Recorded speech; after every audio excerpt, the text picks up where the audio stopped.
Эмблин Entertainment ҳамагон марди асрорангезро ки гӯё бо велосипед савор асту ба он то ба моҳ мерасад таваҷҷӯҳ намуданд ва шояд на як бору ду бор ба худ савол ҳам доданд ки мақсад аз таҳризии ин гуна нишонаи ширкат чӣ бошад, он кай ташкил ёфтааст, чаро мо ҳоло ҳам филмҳои кӯҳнаи ширкатро бо завқ тамошо мекунем ва аз ҳама аҷибтараш Amblin Entertainment чӣ гуна тавонист бо надоштани студия ва буҷет филмҳои беҳтарину ҳайратангезро офарад. Бинандагони азиз, агар мехоҳед дар бораи ин ва дигар ширкатҳои филмофарӣ писандидаатон посух гиред, пас бахши моро пайгирӣ намоед. Нобиғае ки ширкати Amblin Entertainment-ро таъсис додааст коргардони маъруф Стивен Спилберг мебошад. Бале, ҳамон коргардоне ки филмҳои машҳури асри 20-ро ба монанди Amblin, Одам дар моҳтоб, Бозгашт ба оянда, Наҷоти сарбози қатори Раяна, Замин то оғози замон, Ақли сунъӣ, Империяи офтоб, Аз сайёраи ғайр, Ниқоби Зорро, Таърихи динозаврҳо, Капитан Крюк ва садҳои дигарро маҳз дар ширкати хусусии худ Amblin Entertainment коргардонӣ намудааст.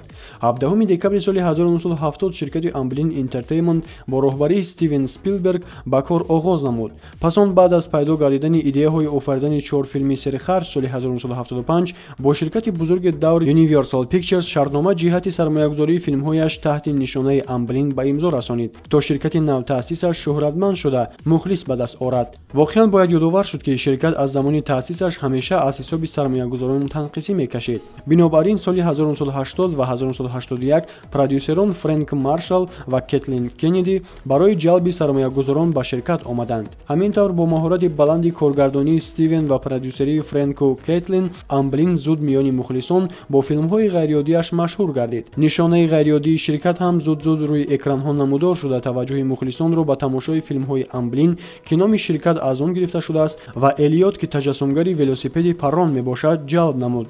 Ҳар он филме ки гурӯҳи эҷодии Amblin рӯи экран мебаровард, ифодакунандаи меҳру муҳаббат, зиндагии шоиста, дӯстиву рафоқат, тахайюлоти бою рангин ва мавзӯи масъалаҳои доимии аҳли ҷомеаро дар бар мегирифт. То ба имрӯз ҳам мухлисони худро аз даст надода, балки ҳарчи бештару бештар мухлисони нав ба даст меорад. Amblin Entertainment дар охирҳои солҳои 80 шарномаашро бо Universal Pictures қатъ намуд ва аз солҳои 90 бо DreamWorks ҳамкориҳояшро оғоз намуд. Дар ин муддат филмҳои машҳури бузургҷуссаҳои Хурдака, Каспер, Одамони сиёҳпӯш ва ғайра ба экран баромаданд. Оғози асри 21 барои ширкати Amblin ҳам асри бомуваффақиятона буд, зеро ҳам аз ҷиҳати миқдори филмҳо ва ҳам аз ҷиҳати ширкатҳои шарҳномабаста пешсаф гардид. Соли 2016 Amblin пурра ба ширкати Comcast ҳамроҳ гардид ва ҳоло дар қароргоҳи умумии Comcast Universal ҷойгир аст. Айни ҳол Amblin бо ҳамроҳии ширкати Universal Pictures бо офаридани филми Ҷаҳон дар давраи мезазои 3 машғул мебошад ки дар назар аз соли оянда ба экран барояд.